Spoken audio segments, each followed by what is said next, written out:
আসসালামু আলাইকুম।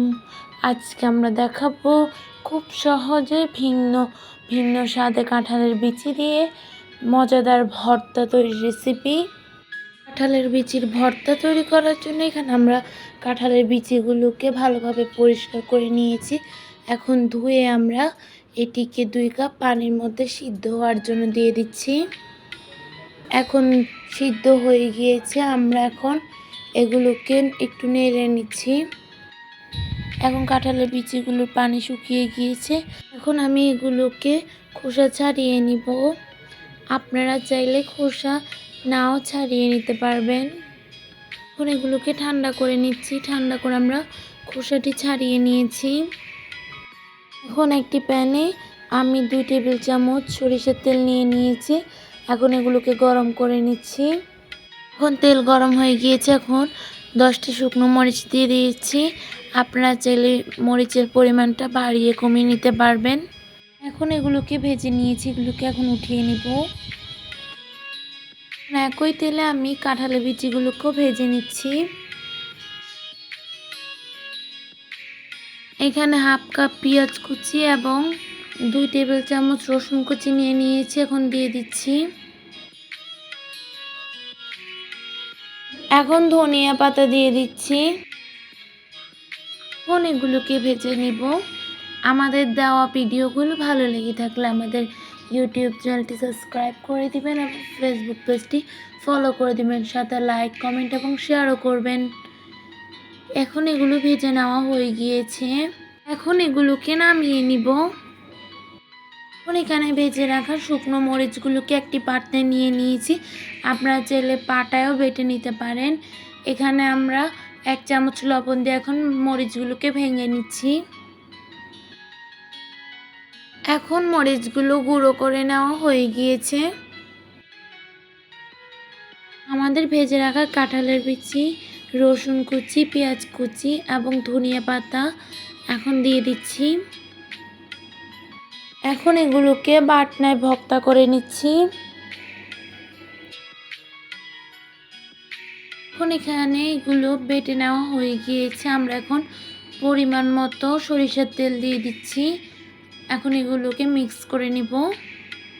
এখন ভর্তাগুলো মিক্স করে নেওয়া হয়ে গিয়েছে। দেখুন ভর্তাটা দেখতে কতটা লোভনীয় হয়েছে।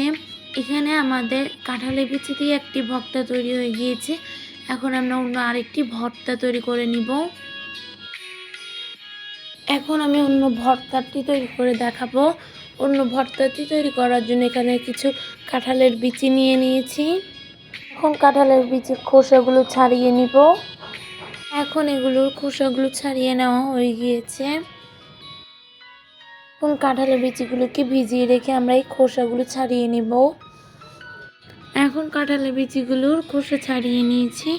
এখন আমি এগুলোকে 1 কাপ পানি দিয়ে সিদ্ধ হওয়ার জন্য চুলায় দিয়ে দিব। এখন এগুলোকে ঢেকে দিয়েছি। এখন কাঁঠালের বিচিগুলোকে সিদ্ধ করে নিয়েছি। দেখুন পানিগুলো একেবারে শুকিয়ে গিয়েছে। কাঁঠালের বিচিগুলো সিদ্ধ হয়ে গিয়েছে। এখানে আমি কিছু শুকনো মরিচ এবং কাঁচা মরিচ নিয়ে নিয়েছি। এখানে 2 টেবিল চামচ সরিষার তেল নিয়ে নিয়েছি। এখন সরিষার তেলে শুকনো মরিচগুলোকে ভেজে নিব। আপনারা ঝালের পরিমাণটা বাড়িয়ে কমিয়ে দিতে পারবেন। এখন শুকনো মরিচগুলো ভেজে নেওয়া হয়ে গিয়েছে, উঠিয়ে নিব।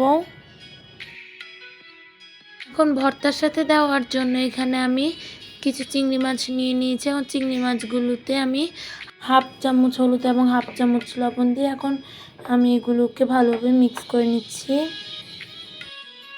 এখন চিংড়ি মাছগুলোকে আমি ভেজে নিব। এখন চিংড়ি মাছগুলো ভেজে নেওয়া হয়ে গিয়েছে। এখন 2 টেবিল চামচ রসুন কুচি দিয়ে দিচ্ছি ভেজে নেওয়ার জন্য।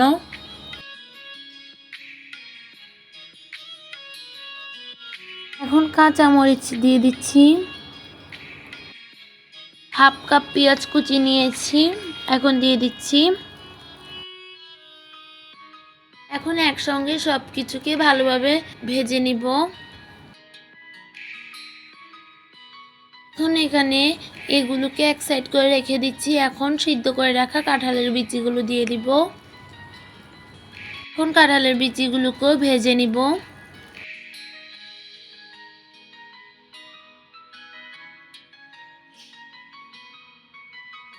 কিছু ধনিয়া পাতা দিয়ে দিচ্ছি।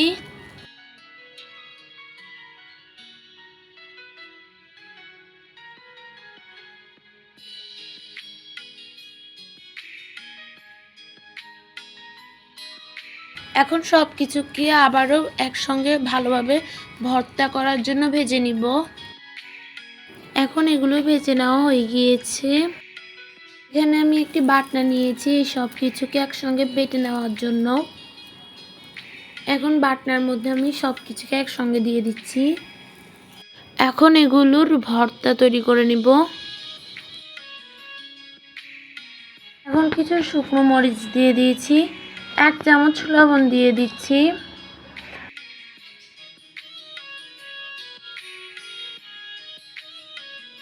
1 টেবিল চামচ সরিষার তেল দিয়ে দিচ্ছি।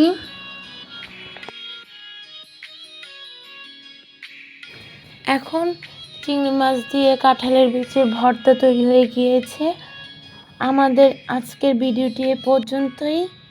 পরবর্তী ভিডিও পেতে আমাদের ইউটিউব চ্যানেলটি সাবস্ক্রাইব করে দিবেন এবং ফেসবুক পেজটি ফলো করে দিবেন। আসসালামু আলাইকুম।